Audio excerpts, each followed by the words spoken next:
Serious, South Koreans of Reddit, how did they teach you about the existence of North Korea in school when you were young? Actual Korean here. In school, it never got too political. If anything, it never got too negative, it was more sympathetic. But I imagine what the kids hear now is different than what we heard. I'm in late 20s. What I remember is it being painted as a political problem and we were a country that was torn that should unite again someday. I remember we did see footage of what dire conditions North Koreans lived through in class. In middle school we had a student that was from North Korea that defected through China. I don't remember having many specific conversations with her, but the overall attitude was fascination for than anything. Wow, you're really from there? I think it's also important to note there were still many people whose grandparents were from the north. My grandpa, for example, was from the north and had a whole family there. He was down south on business when it all happened and never quite made his way back, I suppose. He is no longer with us and he never found out what happened to his previous family. I'd imagine there's relatively few people left who are from the north and grew up there long enough to remember a lot or have family they remember back there now. South Korean here, born and raised in Korea. A lot of good responses here on the socio-political perspective, so I will share some personal anecdotes on how the KR institution educates its people on NK. When I was in elementary school, the teachings were mostly on pity toward the North Korean general population, especially the children. Every now and then we would be given assignments to write letters to our North Korean peers.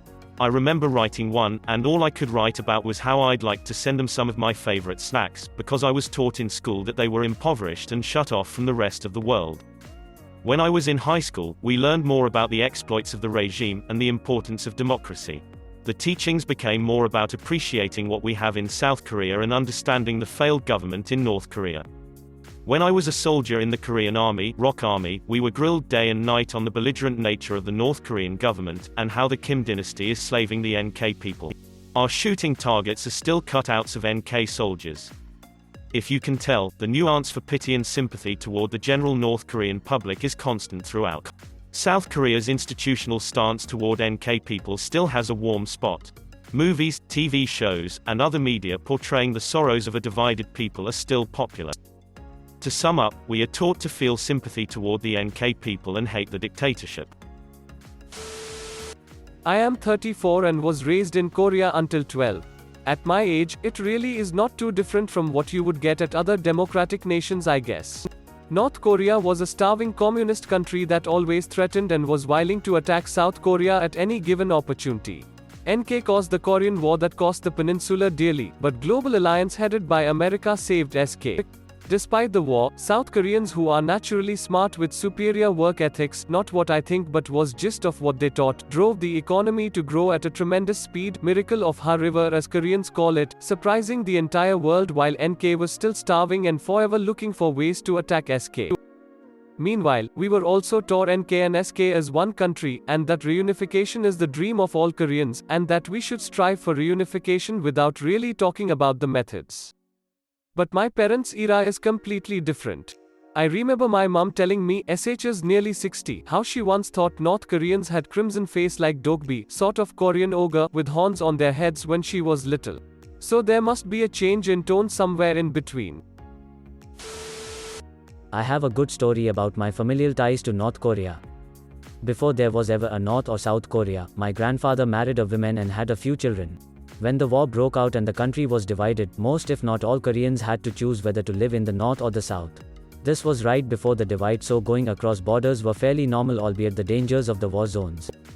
The North, with the backing of China and the Communist Party, would establish Kim Il-sung as the dictator. Thus, my grandfather chose to relocate to the South. His plan was to head out towards the trains first in order to ensure safe passage for his family to the train station.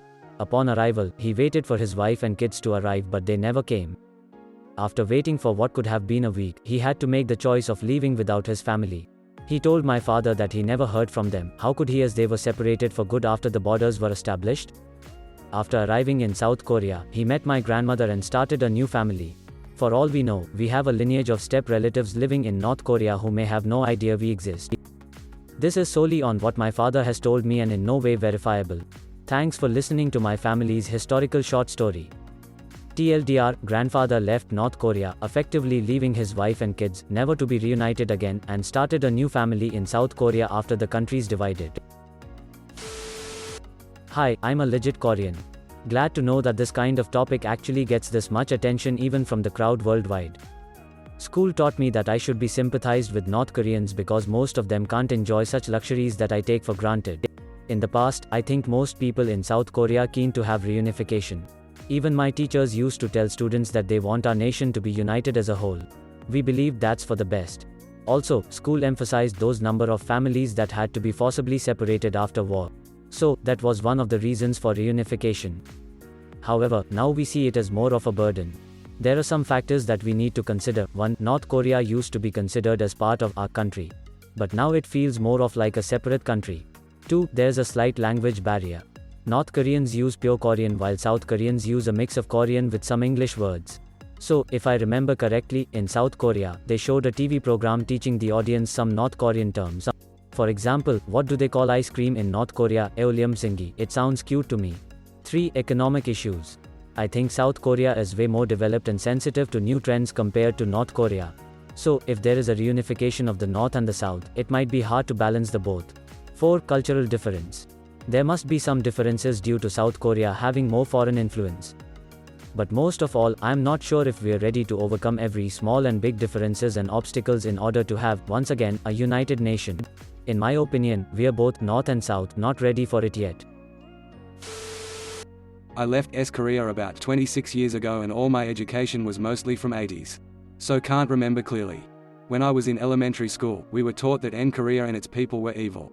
We were given assignments to draw or paint anti-Korea posters, a lot of them, and we always painted Koreans as red-skinned and warmongering monsters.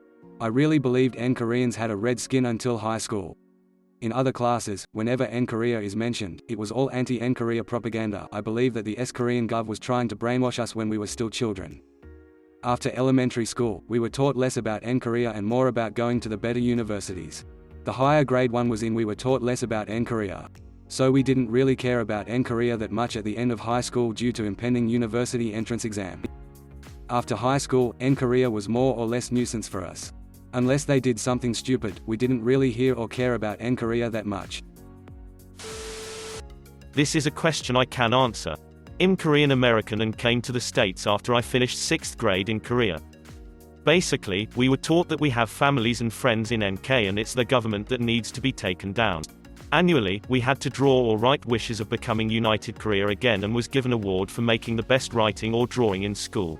We were also taught not to waste food because NK, Kojebi, orphaned homeless kids who eat off spilled foods on the market grounds, does not have the luxury to eat what we eat.